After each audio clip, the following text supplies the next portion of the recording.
भूत, प्रेत, आत्मा। आखिर इन शब्दों को सुनने के बाद आपके दिमाग में किसका चेहरा आता है? ज़रूरी नहीं कि ये जो चेहरे आपको दिख रहे हैं ऐसे ही भूत होते हों। आखिर भूत कैसे होते हैं? कैसी होती है उनकी दुनिया? क्या होता है पैरानॉर्मल वर्ल्ड? ऐसे बहुत सारे सवाल हैं जिनके जवाब ढूंढने में लोग पूरी पूरी ज़िंदगी बिता देते हैं। कुछ का कहना है भूत होते हैं, कुछ का कहना है नहीं होते हैं। ऐसा इसलिए है क्योंकि हर किसी के लाइफ में अलग अलग एक्सपीरियंस रहा है। किसी के साथ कुछ ऐसा हुआ जिससे वो पैरानॉर्मल एक्टिविटी से कनेक्ट कर पाता है, किसी के साथ ऐसा नहीं हुआ। उसी कैटेगरी में से एक कैटेगरी आती है ऐसे लोगों की जो हाँ में भी हैं, ना में भी हैं। जी हाँ, मैं भी हूँ उसी कैटेगरी में से। अब मैं ये नहीं कहूँगा कि भूत होते हैं, मैं ये भी नहीं कहूँगा कि नहीं होते हैं, बट कुछ इंसिडेंट्स मेरे लाइफ में ऐसे हुए हैं जिनके जवाब मुझे आज तक नहीं मिले, और कुछ के जानने की मैंने बहुत कोशिश की तो मुझे उनके जवाब भी मिले। कुछ बहुत ही ज़्यादा डरावने रहे हैं और कुछ तो ऐसे रहे हैं कि मैं रातों को सो नहीं पाया हूँ। ऐसे ही कुछ कहानियाँ लेके आया हूँ मैं इस द एक्सोटिक स्टोरी सीरीज़ में। तो आज है द एक्सोटिक स्टोरी सीरीज़ का एपिसोड 1। आज मैं आपको बताऊंगा कि क्या हुआ था जब मैं 10 साल का था और मुझे जाना पड़ा था एक जंगल में, जो ना कि सिर्फ एक जंगल था बल्कि एक बैकयार्ड था। रात के 10 बज रहे थे, मुझे एग्जैक्ट टाइम नहीं याद है। उस टाइम पे मैं सिर्फ 10 साल का बच्चा था और मुझे अकेले जाना पड़ा था जंगल में। और आखिर क्या हुआ वहाँ मेरे साथ, जानते हैं इस वीडियो में। चलिए शुरू करते हैं आज का ये video, the exotic story episode 1।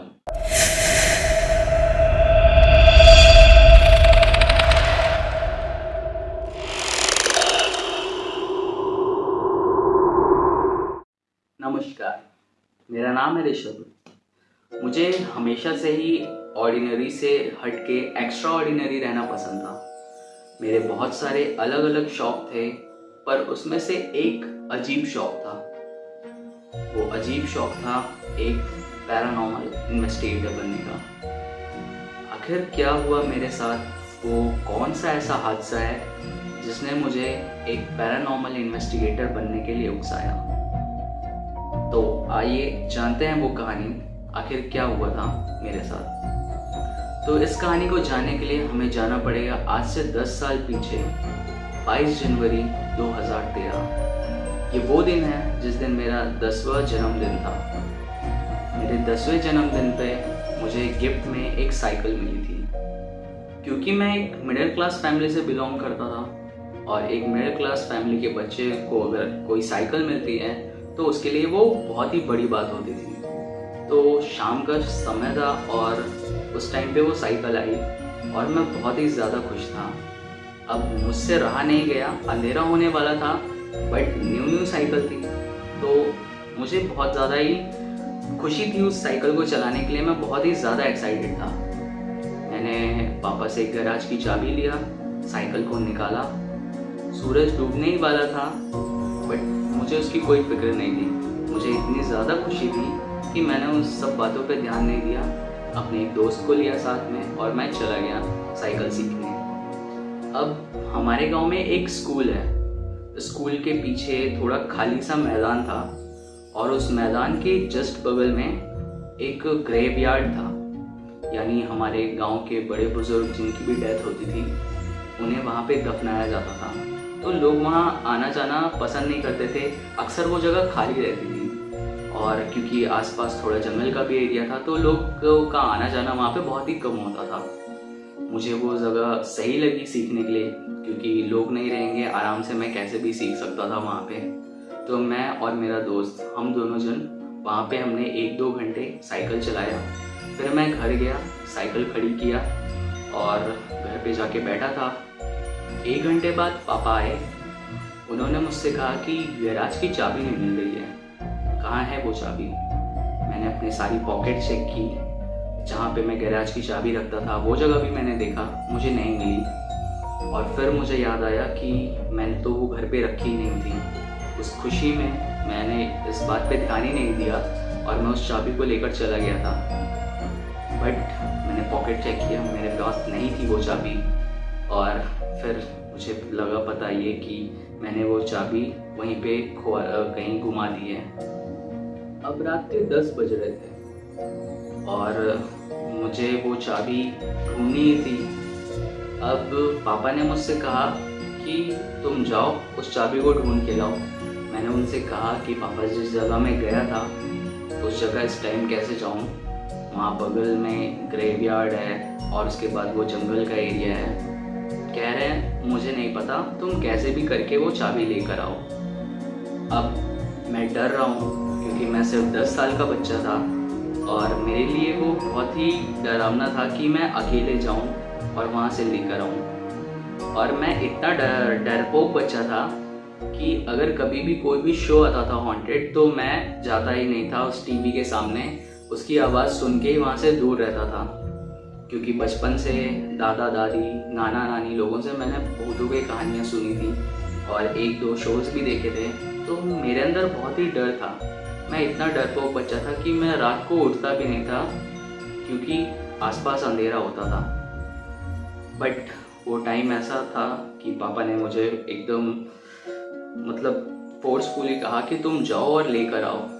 उन्होंने मुझे एक टॉर्च पकड़ाया और गांव में उस टाइम पे जो टॉर्च आती थी, अब वो टॉर्च जिसका बहुत ही छोटे से एरिया में फोकस है, उस टॉर्च को मेरे हाथ में पकड़ा दिया गया और मुझे कह दिए जाओ लेकर आओ। अब मैं डर रहा था बट वो लेकर ही आना था क्योंकि गलती मेरी थी। अगर गैरेज की चाबी नहीं मिलती तो किसी की भी गाड़ी बाहर नहीं निकल सकती थी और मैं वो टॉर्च लेकर निकल पड़ा। मैं घर से निकला टॉर्च लेकर, मैं अपने दोस्त के पास गया, देखा तो सो रहे थे। अब क्योंकि उस टाइम पे गांव में लाइट वगैरह नहीं होती थी, इलेक्ट्रिसिटी की ज़्यादा फैसिलिटी नहीं थी और अक्सर वैसे भी गांव में लोग जल्दी सो जाया करते हैं। मैं गया दूसरे दोस्त के घर, वो भी सो चुका था। अब ये सब करते करते 10:30 बज गए। अब मुझे और डर लग रहा था क्योंकि लगभग पूरा गांव सो चुका था। मेरे हाथ में सिर्फ एक टॉर्च थी और कुछ भी नहीं और मैं निकल पड़ा स्कूल के साइड। वो स्कूल मेरे घर से शायद 200 मीटर है और मैं वो टॉर्च लेकर चलने लगा।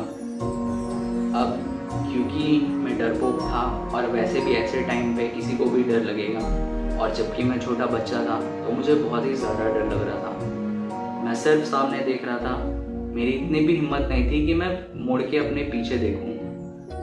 बट बगल बगल बार बार टॉर्च मार रहा था और ऐसे करते करते कैसे करके भी मैं वहाँ पहुँचा। अब देख रहा हूँ हर जगह, कहीं भी मुझे कुछ भी नहीं दिख रहा क्योंकि उस स्कूल के आसपास जंगल का एरिया था और गांव में बहुत सारे जानवर होते हैं रात को जो चिल्लाते हैं। और फिर मुझे एक अलग सी आवाज़ आई। वो आवाज़ ऐसी थी जिस आवाज़ से मैं बहुत डरता था। वो आवाज़ थी एक मौआ चिड़िया की। अगर आप गांव के हैं तो आप जानते ही होंगे, उसे यहाँ पे थोड़ा हॉन्टेड माना जाता है कि उसकी आवाज़ नहीं सुननी चाहिए। अक्सर लोग उसे भगा देते हैं अगर वो गांव वगैरह में आ जाते हैं तो मुझे उस चिड़िया की आवाज़ आई। अब मेरा डर और भी ज़्यादा बढ़ गया। अब मैं चल चल के ढूंढ रहा था, अब मैं भाग भाग के ढूंढने लगा कि कैसे भी करके वो फटाक से मिल जाए और मैं यहाँ से निकल जाऊँ।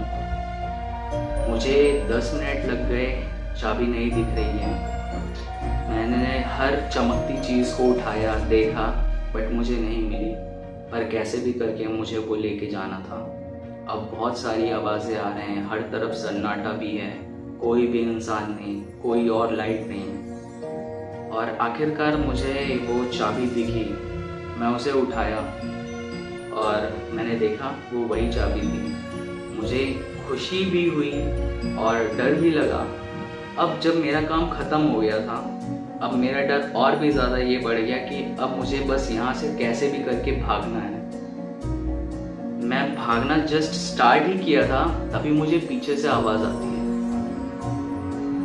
किसी ने पीछे से चिल्लाया, ऋषभ।